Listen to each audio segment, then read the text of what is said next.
Hey class, today we're going to cover the last section of the skeletal system and we're going to focus today on joints. So joints are actually called articulations and you've probably been hearing me say these words like, oh, this humerus articulates with this bone, and it just means that they form a joint. A joint occurs where two or more bones meet. Every bone in our body except for the hyoid bone forms a joint with at least one other bone. Now, the whole function of joints is to hold bones together in a secure manner, but also allow for mobility or movement. There are two ways that we can classify joints. First, we can classify them based on their function or the amount of movement the joint allows, or we can classify them based on their structure or what do they consist of. Or you could ask what separates the bony regions at the joint from each other. Here is a picture of that hyoid bone. We've mentioned it before, but again, remember this does not form a direct joint with another bone. It is instead held in place by tendons. Let's focus on functional classification first. Functional classification, again, is how much movement that joint allows, and there are three categories. The first category is synarthroses. These are immovable, and they are restricted to your axial skeleton. So remember, your axial skeleton is going to be your skull, your thoracic cage, and then your vertebral column. The second type is called amphiarthroses. This is going to be slightly movable. I usually keep it straight in my head because amphi means kind of, it can do both, like amphibian can be land and water. Amphiarthroses is not quite immovable, but not completely movable either. This is also restricted to that axial skeleton. And then the last one is diarthroses. These are going to be very movable. They are freely movable.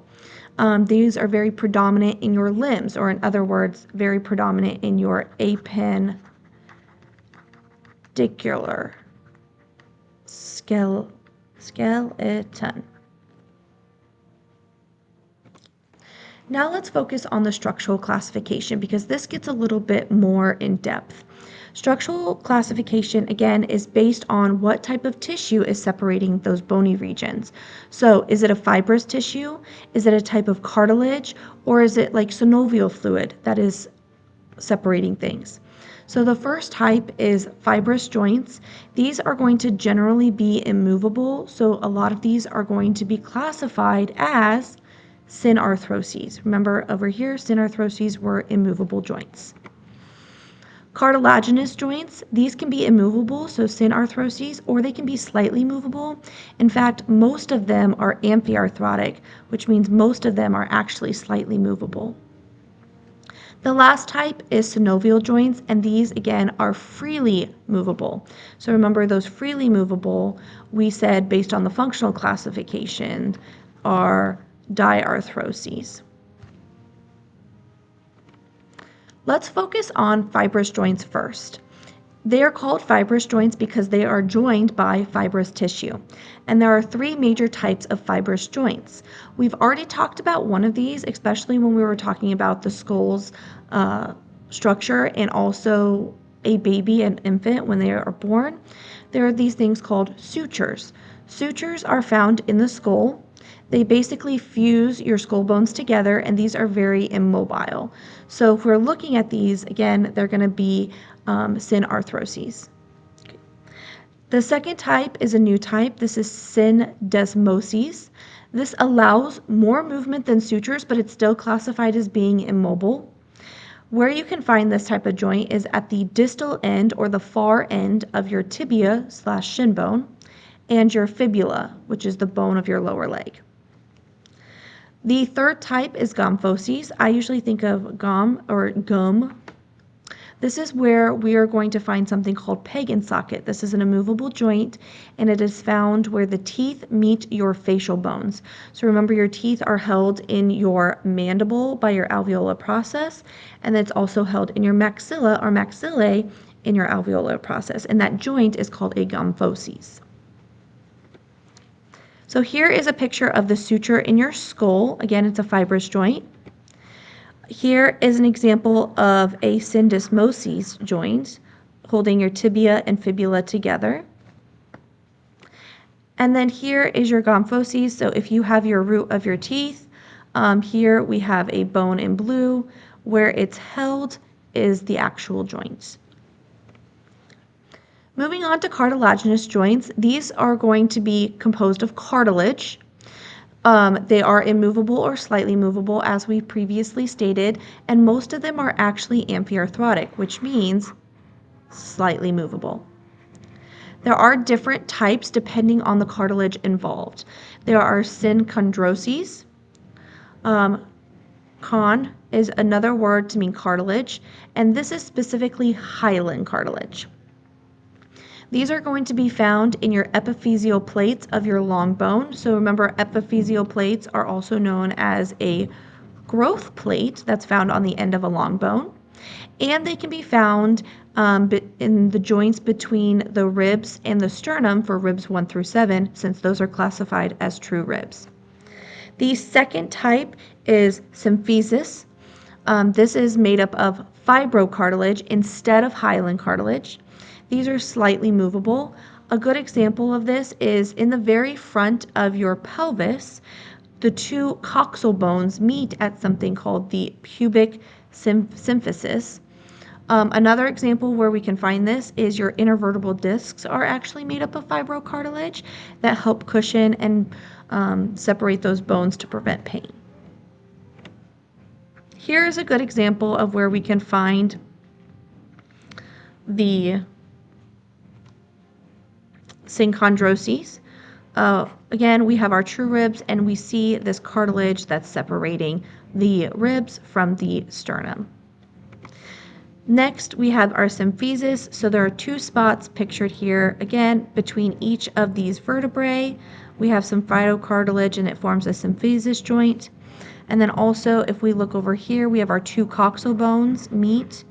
And again, we call that the pubis symphysis.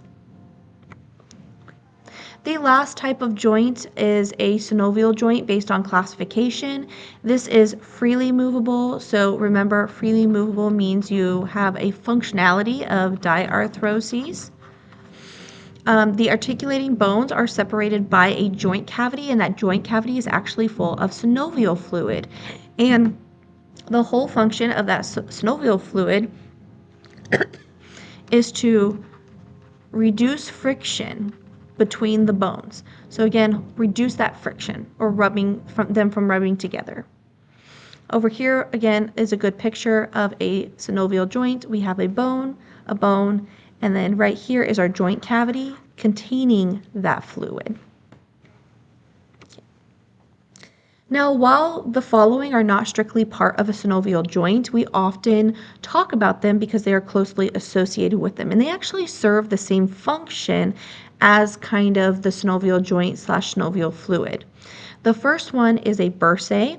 Bursae is just a flattened sac that contains a lubricant to, again, do the same thing that synovial fluid does, cushion and reduce friction between adjacent structures. So often this is where ligaments, muscles, skin, tendons, or bones could rub together. The second type is a tendon sheath. This is actually just a special type of bursae. It's very elongated and it tends to wrap around a tendon. So if I was going to show you a picture, here is my actual joint. So my joint containing my synovial fluid is right here. But then we also have these other structures for to help cushion and protect. So here we have a bursa, or a sac, that separates over here these two bones from one another and these tendons. And then we also have a tendon sheath, which is a special type of bursa that kind of wrap around the tendons of the bicep muscle to help kind of also reduce that friction as well. Now, with synovial joints, there are tons of different types, and they have different actions. We have multi-axial joints, so these joints allow movement along multiple axes. So, for example, if you're multi-axial, you can move your joint front to back, side to side, and top to bottom. If you're uniaxial, uni just means one. You can only move along one singular axis point. And if you're biaxial, you can actually move along two axes or more planes of motion. So synovial joints are probably the broadest class. All the other ones we've talked about so far only has maybe like 2 or 3 different types. This one has 6 different types. And I'm going to put a star next to the ones I really want you to know for any quizzes that you guys have. So the first one is a plane joint. This one I'm going to actually star. It's usually pretty easy to remember. Plane, flat. So these are going to be joints where our articular surface or our end of a bone is flat. And these don't have a lot of movement, but they do have some. They tend to be short slipping or sliding movements. And typically we find this in the bones of your wrist, excluding your fingers and knuckles. So just again where your carpals are, not your metacarpals, a lot where your carpals are at. So over here we have a picture again, kind of where a lot of our carpals are at. The next we have is a hinge joint. A hinge joint, I'm going to star this one. This one's actually pretty important because we use our hinge joint quite often. This is where a cylindrical end of one bone fits into a trough shape surface of another. So again, I have a picture coming up to show what that means. But the whole point of a hinge joint is to allow motion along one plane. So we say that this is uniaxial. It's like a door. A good example of this is elbow. Elbows really only bend up and down. Elbows cannot bend to the sides or around. Ankle is the same thing. You can pull your ankle up and you can pull your ankle down. There is another kind of bone that kind of pulls it side to side. And then the joints in your phalanges. Phalanges kind of go up and down along one plane. So here's a good example of a hinge joint. When I say here's the trough and then here's the cylindrical end, and it kind of sits in there and again acts like a hinge on a door. I do want to back it up and also add in here your knee, can I write knee apparently? Knee is also a hinge joint. Okay. The third type is a pivot joint. This is where the rounded end of one bone fits into the ring of another. It rotates only along the long axis, so it's the uniaxial joint. Examples of where we're going to find this is where two bones in your forearm meet, so where the radius and ulna meet is a pivot joint because it allows us to turn our hand from facing forward to facing backwards. It is also located between the first two vertebrae of your spine, which are called your axis and atlas, and it's what allows you to shake your head no or turn left and right. So here is a good example of a pivot joint. We have here a ring here, and again it only turns inside and outside. It allows you to put your palm forward and then turn your hand and put your palm backwards. The next one is condylar joint. I'm not going to star this one because honestly it has the same functionality. It is egg-shaped. Its articular surface of one bone fits into the concavity of another. So both these surfaces are going to be oval-shaped. Movement can occur side to side and back to forth, but it can't rotate around a long axis, so we say it's biaxial. A good example of this is your knuckle joints of your hands. So if we look at our knuckle joints right here, our knuckles, we can pull our finger up, we can pull our finger down, and we can turn it to the side and to the other side, but it can't do anything really else. So that's our condylar. Next is saddle. Saddle is going to be where the articular surface, one is convex and one is concave. So concave just means we have a surface that comes in, a rounded surface that comes in. Convex means we have a rounded surface that comes out. These have the same movement as the condylar joints. They're biaxial. And this is where it often occurs where the thumb attaches to your hand. So here is an example of a saddle joint. So, and then again, where your thumb meets your hand. Last but not least, I'm going to definitely star this. I do expect you guys to know a ball and socket joint. A ball and socket joint is where the spherical head of one bone fits into the round socket of another.